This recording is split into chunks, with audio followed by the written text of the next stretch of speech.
there, and happy Halloween. This is Exit Stage Right with Martha Sullivan. This is a show where we talk about ways that you can buy, build, and eventually sell your business so you can meet your financial security goals and dreams.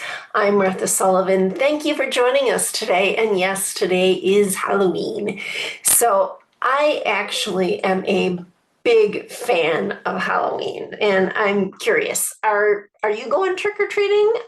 I mean, I used to love that trick-or-treating, and I bet you did too. I mean, we used to go roaring around with my friends all over the neighborhood, filling up, pillowcases of candy. And yes, those were back in the days where we didn't need to necessarily have mom and dad go trick-or-treating with us. It was always such a great time. And it got me thinking about it that, when we're stepping into ownership of a business, it's kind of like trick or treating. I mean, there's lots of anticipation and it's filled with unknowns. And we wait for this moment for so long, and we get up to the door and it's open wide, and the treat, it awaits you. You're absolutely thrilled. And what do you know? You go rushing back with your friends and figure out, oh wow, this was awesome. What's going on? What'd you get? What'd you get? I got 5 pieces of candy. I got a chocolate bar. I got a quarter. I got a rock. Yeah. Depending on the situation, you could be, when you're new to ownership, you could be the girl that got 5 pieces of candy. Or, as in the great pumpkin Charlie Brown, you could be Charlie Brown, who got a rock. I got a rock, the poor kid, out of no fault of his own. He got a rock. And man, that trick-or-treat bag has got to get pretty dang heavy real fast. And when you're new to owning a company, you didn't create the company, there are plenty of potential rocks out there. When we step into ownership, you might end up having, the company might have to be carrying the debt load of purchasing the exiting owner's shares, or there may be carrying the load of past sins or neglect in the company, or maybe the financial condition of the company isn't particularly strong, or maybe you find yourself dealing with co-owners that you wouldn't necessarily have picked as your first choice to go into business with. Kind of like, what's with the kid with the 6 eyes in his ghost costume? The list can go on and on. On the flip side, maybe like that old person at the door that doesn't realize it's no longer cool to hand out taffy apples at Halloween. The person handing you the rock doesn't even know or see that it's a rock. And they've been handling that rock for all these years, but they don't see the problem. Working in family businesses and other businesses through transition, I can tell you, this happens all the time. It happens. Take, for example, Michelle. She's a new business owner. She bought the company from her parents. And she ultimately faced this situation because her parents had used the company as kind of their personal piggy bank. And so when it came time for them to price the business and sell their shares to Michelle, they had to do it in such a way that met their needs. But that meant Michelle had to take on, and the company had to take on, a fair amount of debt to pay mom and dad out. Well, this is non-operating debt.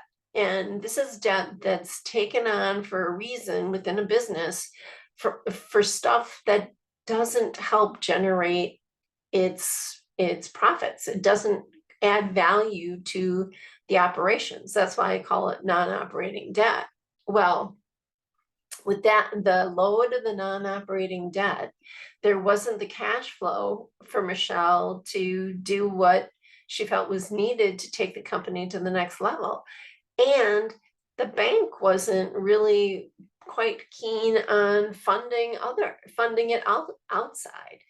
For example, like the old company computer systems that mom and dad just really didn't want to spend money on. Well, Michelle got a rock. There's no two ways about it. It's a rock that she needs to lug around and figure out what she's going to do with.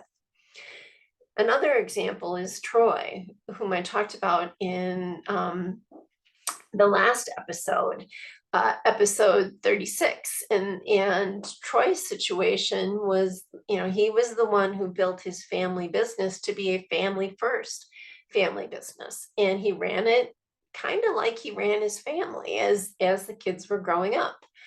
Everyone was supposed to be treated equally in the eyes of the parents, to be quote unquote fair.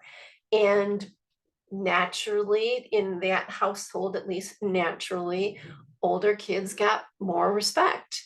Boundaries weren't well defined. And so the family drama routinely poisoned the business and its progress. The issues, the rocks, are so significant and plentiful and healthy that Troy's kids are they have no interest in trick-or-treating at all. They're fleeing. Instead of going trick-or-treating, they're going to the movies or doing something else, because they don't want to deal with the rocks, which puts the family and Troy in a really difficult situation. Now, of course, no company is perfect. No family business is perfect. And there's always going to be a rock or two that every business has to deal with along the way. But hopefully you can, take them as they come, and they're more pebble sized than boulder sized, and understand that there are things you can do to ensure that, if a rock lands in your trick-or-treat bag, you're able to carry it, you're able to get it home, you're able to pull it out, and you can deal with it before breaking a tooth or something like that. Well, what are those steps? It really boils down to what I'm calling the 3 Ps here: probing, planning, and preparation. Now, probing is really all about doing your homework. It's doing your due diligence, so you know as much about the company as you can before you step into ownership. It's like inspecting the candy before you put it in your mouth. In terms of stepping into ownership, there are various types of due diligence. There's financial due diligence, legal due diligence, customer due diligence, human resources due diligence.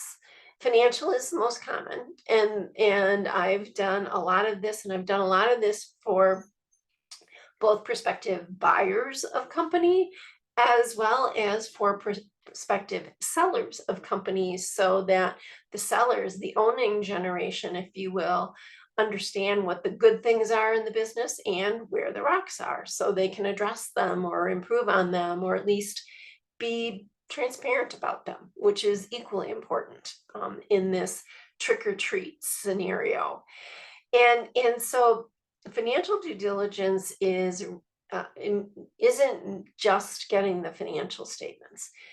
Financial due diligence means you're going to probe into the story behind the financials and understand the story behind them. Just what I said. Why are things trending the way that they do? Does the company make money? How does the company make money? Are the financial statements for tax purposes? Are they represented there for tax purposes or for management, or also known as accrual basis purposes? Makes a big difference in terms of understanding what's going on in the business, where it's doing well, and where the opportunities are to improve and enhance cash flow and profits. Let's face it, inquiring minds want to know. And if you want to be an owner, you want to have an inquiring mind, especially when it comes to understanding financials and doing your probing. Legal, customer, and people due diligence are important too. For example, you want to know, are there legal matters that the company is having to deal with? What are the documents? What do they say? What's the shareholder agreements say? With customer due diligence, that's really getting to know the business of the business and what are customers saying about the company. Is the company doing well? What's its reputation for quality and service? And what markets are doing super well, and why? And those that aren't, well, why on that as well. And then, of course, people. Oh, who can forget the people? You want to understand, obviously, who you're dealing with and how well aligned people are with the values, goals, and vision of the company. You want to understand how well defined roles and responsibilities are or they aren't. What are the dynamics? What are the competencies? What are the issues? In all of this, whether it's financial, people, legal, whichever, is it acceptable to you? If you're going to be the kid with the 6 eye holes in your sheet and gets the rock, at least you want to know what's coming at you and be able to see what it is. So that's why you do probing. Planning, I talk about planning a lot. You want to have a plan developed, and ideally with the people that you are soon to be fellow owners with, or you're taking ownership over from. In a family business, that might mean having a plan for sharing information and a strategy for transitioning the ownership in such a way that it is indeed a win-win for you, for the current owners, and for the health of the company long term.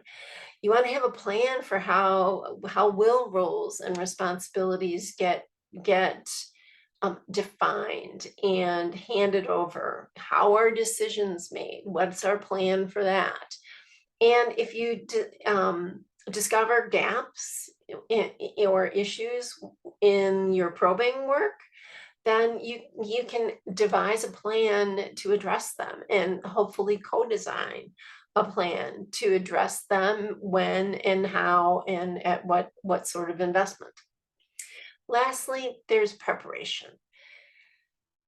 Now, readiness for stepping into ownership and readiness for stepping out of ownership, it is a state of fact. It's not a state of mind. Waking up one day and saying, I want to be an owner is optimistic, but that doesn't mean you're ready. Waking up and saying, I'm done, I don't want to be an owner anymore, I'm out of here, that means you're in a bad mood. It does not mean you are actually ready to step out of ownership. What readiness is understanding the steps that need to be taken to prepare and actually be ready to step in or out of the current owner's shoes. Do you have the knowledge, skills, experience that's necessary? Do you have the financial stability to be able to take this step, whether it's stepping in or stepping out? Do you have a plan for yourself? How are you going to evolve and change and look forward to and create balance in your life? Again, when you're stepping in or stepping out, we need to prepare ourselves, and to prepare ourselves, we need to identify what that means and take the steps to be in that position and fill those gaps that were identified in your probing and the planning process. And then ultimately, once you've identified them, you need to talk about them.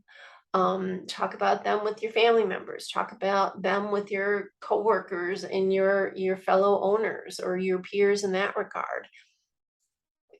Ties back to the plan, but then actually doing it. Take those steps and become prepared. Preparation is easily the most challenging of these three P's because of all the emotion that surrounds transitions, whether it's coming into a business or leaving the ownership of a business, as well as combining that with our everyday lives, because we all know that the day gets busy and we focus on the urgent and not important. So preparation is challenging. It's just challenging. But that doesn't mean we shouldn't be doing it. You know, think about it. We probably spend, well, I know many people spend more time planning their Halloween costume than they do spend time preparing for their transition into or out of ownership. And it shouldn't be that way. It shouldn't be that way unless, of course, you want to be that kid that waited until the last minute, grabbed the floral sheet out of the closet and started cutting willy-nilly because you had to in order to, quote unquote, be ready when it was time to ring the doorbell.